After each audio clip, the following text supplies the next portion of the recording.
Chapter 6. Crossing the Rubicon. There was a little stream in ancient times in the north of Italy, which flowed westward into the Adriatic Sea, called the Rubicon. This stream has been immortalized by the transactions which we are now about to describe. The Rubicon was a very important boundary, and yet it was in itself so small and insignificant that it is now impossible to determine which of 2 or 3 little brooks here, running into the sea, is entitled to its name and renown. In history, the Rubicon is a grand, permanent, and conspicuous stream, gazed upon with continued interest by all mankind for nearly 20 centuries. In nature, it is an uncertain rivulet, for a long time doubtful and undetermined, and finally lost. The Rubicon originally derived its importance from the fact that it was the boundary between all that part of the north of Italy which is formed by the valley of the Po, one of the richest and most magnificent countries of the world, and the more southern Roman territories. This country of the Po constituted what was in those days called the Hither Gaul, and was a Roman province. It belonged now to Caesar's jurisdiction as the commander in Gaul. All south of the Rubicon was territory reserved for the immediate jurisdiction of the city. The Romans, in order to protect themselves from any danger which might threaten their own liberties from the immense armies which they raised for the conquest of foreign nations, had imposed on every side very strict limitations and restrictions in respect to the approach of these armies to the capital. The Rubicon was the limit on this northern side. Generals commanding in Gaul were never to pass it. To cross the Rubicon with an army on the way to Rome was rebellion and treason. Hence the Rubicon became, as it were, the visible sign and symbol of civil restriction to military power. As Caesar found the time of his service in Gaul drawing toward a conclusion, he turned his thoughts more and more toward Rome, endeavoring to strengthen his interest there by every means in his power, and to circumvent and thwart the designs of Pompey. He had partisans in Rome who acted for him and in his name. He sent immense sums of money to these men, to be employed in such ways as would most tend to secure the favor of the people. He ordered the Forum to be rebuilt with great magnificence. He arranged great celebrations, in which the people were entertained with an endless succession of games, spectacles, and public feasts. When his daughter Julia, Pompey's wife, died, he celebrated her funeral with indescribable splendor.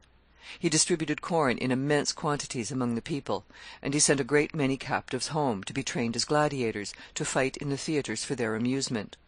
In many cases, too, where he found men of talents and influence among the populace, who had become involved in debt by their dissipations and extravagance, he paid their debts, and thus secured their influence on his side. Men were astounded at the magnitude of these expenditures, and while the multitude rejoiced thoughtlessly in the pleasures thus provided for them, the more reflecting and considerate trembled at the greatness of the power which was so rapidly rising to overshadow the land. It increased their anxiety to observe that Pompey was gaining the same kind of influence and ascendency too.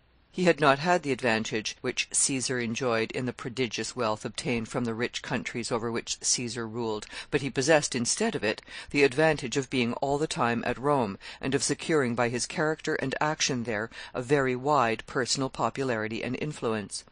Pompey was, in fact, the idol of the people. At one time, when he was absent from Rome, at Naples, he was taken sick. After being for some days in considerable danger, the crisis passed favorably, and he recovered. Some of the people of Naples proposed a public thanksgiving to the gods, to celebrate his restoration to health. The plan was adopted by acclamation, and the example thus set extended from city to city, until it had spread throughout Italy, and the whole country was filled with the processions, games, shows, and celebrations which were instituted everywhere in honor of the event. And when Pompey returned from Naples to Rome, the towns on the way could not afford room for the crowds that came forth to meet him. The high roads, the villages, the ports, says Plutarch, were filled with sacrifices and entertainments.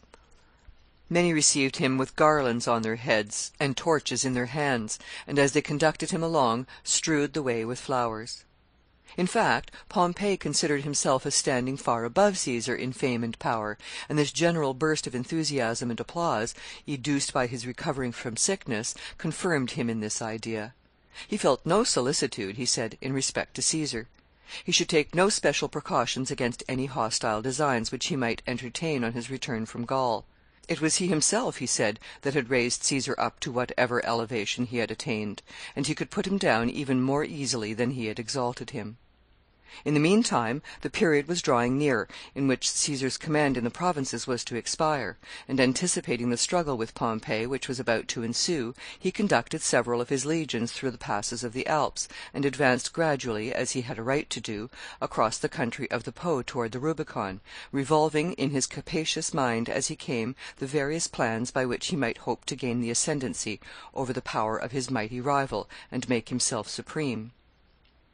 He concluded that it would be his wisest policy not to attempt to intimidate Pompey by great and open preparations for war, which might tend to arouse him to vigorous measures of resistance, but rather to cover and conceal his designs, and thus throw his enemy off his guard. He advanced, therefore, toward the Rubicon with a small force. He established his headquarters at Ravenna, a city not far from the river, and employed himself in objects of local interest there, in order to avert as much as possible the minds of the people from imagining that he was contemplating any great design. Pompey sent to him to demand the return of a certain legion which he had lent him from his own army at a time when they were friends. Caesar complied with this demand without any hesitation, and sent the legion home. He sent with this legion also some other troops which were properly his own, thus evincing a degree of indifference in respect to the amount of the force retained under his command, which seemed wholly inconsistent with the idea that he contemplated any resistance to the authority of the government at Rome. In the meantime, the struggle at Rome between the partisans of Caesar and Pompey grew more and more violent and alarming. Caesar, through his friends in the city, demanded to be elected consul. The other side insisted that he must first, if that was his wish, resign the command of his army, come to Rome, and present himself as a candidate in the character of a private citizen. This the constitution of the state very properly required. In answer to this requisition, Caesar rejoined that if Pompey would lay down his military commands, he would do so too. If not, it was unjust to require it of him. The services, he added, which he had performed for his country, demanded some recompense, which, moreover, they ought to be willing to reward, even if, in order to do it, it were necessary to relax somewhat, in his favor, the strictness of ordinary rules. To a large part of the people of the city these demands of Caesar appeared reasonable. They were clamorous to have them allowed. The partisans of Pompey, with the stern and inflexible Cato at their head, deemed them wholly inadmissible, and contended with the most determined violence against them. The whole city was filled with the excitement of this struggle, into which all the active and turbulent spirits of the capital plunged with the most furious zeal, while the more considerate and thoughtful of the population, remembering the days of Marius and Sylla, trembled at the impending danger. Pompey himself had no fear. He urged the Senate to resist to the utmost all of Caesar's claims, saying if Caesar should be so presumptuous as to attempt to march to Rome, he could raise troops enough by stamping with his foot to put him down. It would require a volume to contain a full account of the disputes and tumults, the manoeuvres and debates, the votes and decrees which marked the successive stages of this quarrel. Pompey himself was all the time without the city. He was in command of an army there, and no general, while in command, was allowed to come within the gates. At last an exciting debate was broken up in the Senate by one of the consuls rising to depart, saying that he would hear the subject discussed no longer. The time had arrived for action, and he should send a commander with an armed force to defend the country from Caesar's threatened invasion. Caesar's leading friends, 2 tribunes of the people, disguised themselves as slaves and fled to the north to join their master. The country was filled with commotion and panic. The Commonwealth had obviously more fear of Caesar than confidence in Pompey. The country was full of rumors in respect to Caesar's power, and the threatening attitude which he was assuming, while they who had insisted on resistance seemed after all to have provided very inadequate means with which to resist. 1,000 plans were formed, and clamorously insisted upon by their respective advocates, for averting the danger. This only added to the confusion, and the city became at length pervaded with a universal terror. While this was the state of things at Rome, Caesar was quietly established at Ravenna, 30 or 40 miles from the frontier. He was erecting a building for a fencing school there, and his mind seemed to be occupied very busily with the plans and models of the edifice which the architects had formed. Of course, in his intended march to Rome, his reliance was not to be so much on the force which he should take with him as on the cooperation and support which he expected to find there. It was his policy, therefore, to move as quietly and privately as possible, and with as little display of violence, and to avoid everything which might indicate his intended march to any spies which might be around him, or to any other person who might be disposed to report what they observed at Rome. Accordingly, on the very eve of his departure, he busied himself with his fencing school, and assumed with his officers and soldiers a careless and unconcerned air, which prevented any one from suspecting his design. In the course of the day he privately sent forward some cohorts to the southward, with orders for them to encamp on the banks of the Rubicon. When night came, he sat down to supper as usual, and conversed with his friends in his ordinary manner, and went with them afterward to a public entertainment. As soon as it was dark and the streets were still, he set off secretly from the city, accompanied by a very few attendants. Instead of making use of his ordinary equipage, the parading of which would have attracted attention to his movements, he had some mules taken from a neighboring bakehouse and harnessed into his chaise. There were torch-bearers provided to light the way. The cavalcade drove on during the night, finding, however, the hasty preparations which had been made inadequate for the occasion. The torches went out, the gods lost their way, and the future conqueror of the world wandered about bewildered and lost, until just after break of day the party met with a peasant who undertook to guide them. Under his direction they made their way to the main road again, and advanced then without further difficulty to the banks of the river, where they found that portion of the army which had been sent forward encamped, and awaiting their arrival. Caesar stood for some time upon the banks of the stream, musing upon the greatness of the undertaking in which simply passing across it would involve him. His officer stood by his side. "We can retreat now," said he, "but once across that river, and we must go on." He paused for some time, conscious of the vast importance of the decision, though he thought only, doubtless, of its consequences to himself. Taking the step which was now before him would necessarily end either in his realizing the loftiest aspirations of his ambition, or in his utter and irreparable ruin. There were vast public interests, too, at stake, of which, however, he probably thought but little. It proved in the end that the history of the whole Roman world, for several centuries, was depending upon the manner in which the question now in Caesar's mind should turn. There was a little bridge across the Rubicon at the point where Caesar was surveying it. While he was standing there, the story is, a peasant or shepherd came from the neighboring fields with a shepherd's pipe, a simple musical instrument made of a reed and used much by the rustic musicians of those days. The soldiers and some of the officers gathered around him to hear him play. Among the rest came some of Caesar's trumpeters, with their trumpets in their hands.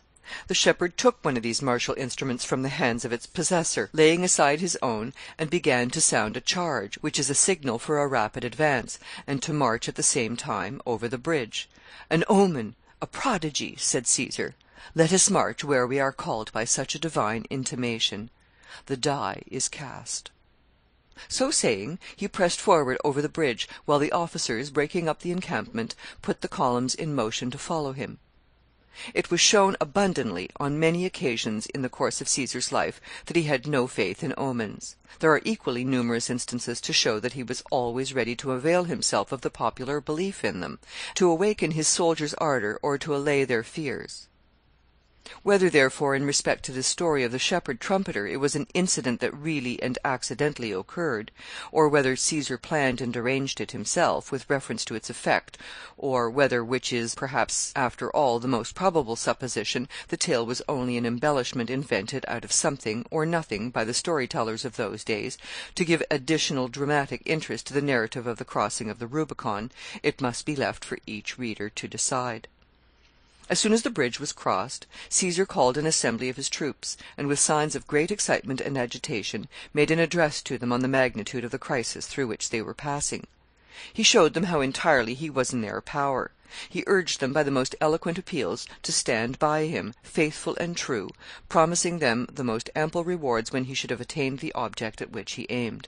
The soldiers responded to this appeal with promises of the most unwavering fidelity. The first town on the Roman side of the Rubicon was Ariminum. Caesar advanced to this town. The authorities opened its gate to him, very willing, as it appeared, to receive him as their commander. Caesar's force was yet quite small, as he had been accompanied by only a single legion in crossing the river. He had, however, sent orders for the other legions, which had been left in Gaul, to join him without any delay, though any reinforcement of his troops seemed hardly necessary, as he found no indications of opposition to his progress. He gave his soldiers the strictest injunctions to do no injury to any property, public or private, as they advanced, and not to assume in any respect a hostile attitude toward the people of the country. The inhabitants, therefore, welcomed him wherever he came, and all the cities and towns followed the example of Ariminum, surrendering, in fact, faster than he could take possession of them. In the confusion of the debates and votes in the Senate at Rome before Caesar crossed the Rubicon, one decree had been passed deposing him from his command of the army, and appointing a successor. The name of the general thus appointed was Domitius. The only real opposition which Caesar encountered in his progress toward Rome was from him. Domitius had crossed the Apennines at the head of an army on his way northward to supersede Caesar in his command, and had reached the town of Corfinium, which was perhaps 1/3 of the way between Rome and the Rubicon. Caesar advanced upon him here and shut him in. After a brief siege, the city was taken, and Domitius and his army were made prisoners, everybody expecting that Caesar would wreak terrible vengeance upon them. Instead of this, he received the troops at once into his own service, and let Domitius go free. In the meantime, the tidings of Caesar's having passed the Rubicon, and of the triumphant success which he was meeting with at the commencement of his march toward Rome, reached the capital, and added greatly to the prevailing consternation. The reports of the magnitude of his force and of the rapidity of his progress were greatly exaggerated. The party of Pompey and the Senate had done everything to spread among the people the terror of Caesar's name, in order to arouse them to efforts for opposing his designs; and now, when he had broken through the barriers which had been intended to restrain him, and was advancing toward the city in an unchecked and triumphant career, they were overwhelmed with dismay. Pompey began to be terrified at the danger which was impending. The Senate held meetings without the city, councils of war, as it were, in which they looked to Pompey in vain for protection from the danger which he had brought upon them. He had said that he could raise an army sufficient to cope with Caesar at any time by stamping with his foot. They told him they thought now that it was high time for him to stamp. In fact, Pompey found the current setting everywhere strongly against him. Some recommended that commissioners should be sent to Caesar to make proposals for peace. The leading men, however, knowing that any peace made with him under such circumstances would be their own ruin, resisted and defeated the proposal. Cato abruptly left the city and proceeded to Sicily, which had been assigned to him as his province.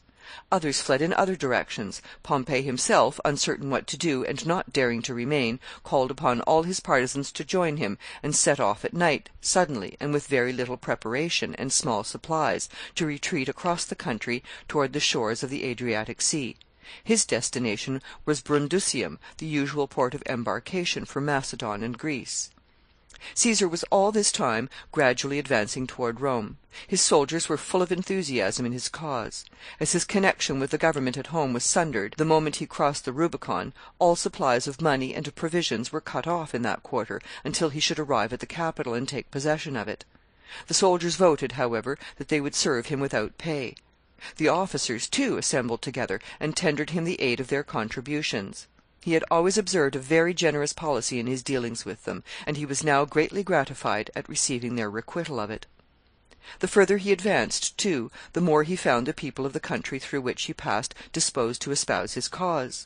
They were struck with his generosity in releasing Domitius. It is true that it was a very sagacious policy that prompted him to release him, but then it was generosity, too.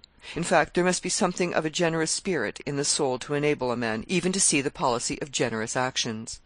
Among the letters of Caesar that remain to the present day, there is one written about this time to one of his friends, in which he speaks of this subject. "I am glad," says he, "that you approve of my conduct at Corfinium. I am satisfied that such a course is the best one for us to pursue, as by so doing we shall gain the good will of all parties, and thus secure a permanent victory. Most conquerors have incurred the hatred of mankind by their cruelties, and have all, in the consequence of the enmity they have thus awakened, been prevented from long enjoying their power. Sylla was an exception, but his example of successful cruelty I have no disposition to imitate. I will conquer after a new fashion, and fortify myself in the possession of the power I acquire by generosity and mercy." Domitius had the ingratitude, after this release, to take up arms again, and wage a new war against Caesar. When Caesar heard of it, he said it was all right. "I will act out the principles of my nature," said he, "and he may act out his." Another instance of Caesar's generosity occurred, which is even more remarkable than this. It seems that among the officers of his army there were some whom he had appointed at the recommendation of Pompey, at the time when he and Pompey were friends. These men would of course feel under obligations of gratitude to Pompey, as they owed their military rank to his friendly interposition in their behalf. As soon as the war broke out, Caesar gave them all his free permission to go over to Pompey's side, if they chose to do so. Caesar acted thus very liberally in all respects. He surpassed Pompey very much in the spirit of generosity and mercy with which he entered upon the great contest before them. Pompey ordered every citizen to join his standard, declaring that he should consider all neutrals as his enemies. Caesar, on the other hand, gave free permission to every one to decline, if he chose, taking any part in the contest, saying that he should consider all who did not act against him as his friends. In the political contests of our day, it is to be observed that the combatants are much more prone to imitate the bigotry of Pompey than the generosity of Caesar, condemning, as they often do, those who choose to stand aloof from electioneering struggles more than they do their most determined opponents and enemies. When at length Caesar arrived at Brundusium, he found that Pompey had sent a part of his army across the Adriatic into Greece, and was waiting for the transports to return, that he might go over himself with the remainder. In the meantime, he had fortified himself strongly in the city. Caesar immediately laid siege to the place, and he commenced some works to block up the mouth of the harbor. He built piers on each side, extending out as far into the sea as the depth of the water would allow them to be built. He then constructed a series of rafts, which he anchored on the deep water, in a line extending from one pier to the other. He built towers upon these rafts, and garrisoned them with soldiers, in hopes by this means to prevent all egress from the fort. He thought that when this work was completed, Pompey would be entirely shut in, beyond all possibility of escape. The transports, however, returned before the work was completed. Its progress was, of course, slow, as the constructions were the scene of a continued conflict, for Pompey sent out rafts and galleys against them every day, and the workmen had thus to build in the midst of continual interruptions, sometimes from showers of darts, arrows, and javelins, sometimes from the conflagrations of fire-ships, and sometimes from the terrible concussions of great vessels of war, impelled with prodigious force against them. The transports returned, therefore, before the fences were complete, and contrived to get into the harbor. Pompey immediately formed his plan for embarking the remainder of his army. He filled the streets of the city with barricades and pitfalls, excepting 2 streets which led to the place of embarkation. The object of these obstructions was to embarrass Caesar's progress through the city, in case he should force an entrance while his men were getting on board the ships. He then, in order to divert Caesar's attention from his design, doubled the guards stationed upon the walls on the evening of his intended embarkation, and ordered them to make vigorous attacks upon all Caesar's forces outside. He then, when the darkness came on, marched his troops through the 2 streets which had been left open, to the landing place, and got them as fast as possible on board the transports. Some of the people of the town contrived to make known to Caesar's army what was going on, by means of signals from the walls. The army immediately brought scaling ladders in great numbers, and, mounting the walls with great ardor and impetuosity, they drove all before them, and soon broke open the gates and got possession of the city. But the barricades and pitfalls, together with the darkness, so embarrassed their movements that Pompey succeeded in completing his embarkation and sailing away. Caesar had no ships in which to follow. He returned to Rome. He met, of course, with no opposition. He re-established the government there, organized the Senate anew, and obtained supplies of corn from the public granaries, and of money from the city treasury in the capital. In going to the Capitoline Hill after this treasure, he found the officer who had charge of the money stationed there to defend it. He told Caesar that it was contrary to law for him to enter. Caesar said that for men with swords in their hands there was no law. The officer still refused to admit him. Caesar then told him to open the doors, or he would kill him on the spot. "And you must understand," he added, "that it will be easier for me to do it than it has been to say it." The officer resisted no longer, and Caesar went in. After this, Caesar spent some time in rigorous campaigns in Italy, Spain, Sicily, and Gaul, wherever there was manifested any opposition to his sway. When this work was accomplished, and all these countries were completely subjected to his dominion, he began to turn his thoughts to the plan of pursuing Pompey across the Adriatic Sea. End of chapter 6.